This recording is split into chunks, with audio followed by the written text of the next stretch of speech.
अस्सलाम वालेकुम तमाम ग्रुप वालों। भाई कैसे हो, खैरियत से हो, ठीक हो? भाई ये देखो, हमने नवंबर में डीएपी के टोकन लगाए थे, अभी तक हमें उनकी पेमेंट नहीं मिला। तो बहुत चक्कर ये एचबीएल वालों के पास कंप्लेन भी दर्ज करवाए हैं, तो सिटीज़न पोर्टल पे भी दिए हैं, फिर भी कुछ नहीं बना। तो लेकिन तकरीबन नवंबर के 7 तारीख को हमने किए, अभी तक हमें पेमेंट नहीं मिला। हम खुद ज़मींदार हैं, हमारी नाम पे ज़मीन है। हमने काटन के लगाए थे, वो तो एक्चुअली मिल गए थे। आज़म भाई के वो भी मेहरबानी, वो अच्छे तरीके बताता है। ये अभी देखें, ये हमारा कपास, इनको अभी 5-5 6-6 टेड्डे हो चुके हैं, अभी तक हमें सब्सिडी के पैसे नहीं मिले हैं। हमारा रिक्वेस्ट है सब किसानों के पास, ये देखें इसको अभी कितने ये क्या हो चुके हैं।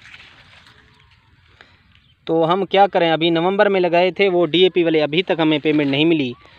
तो कपास अल्हम्दुलिल्लाह अभी टाइट होता जा रहा है। अभी तक ये खुद देखें, ये साल के बाद देंगे क्या? तो मेहरबानी होगा भाई हुकूमत पंजाब की तरफ वालों को उनके पास क्या हमें सब्सिडी के पैसे दिए जाएं।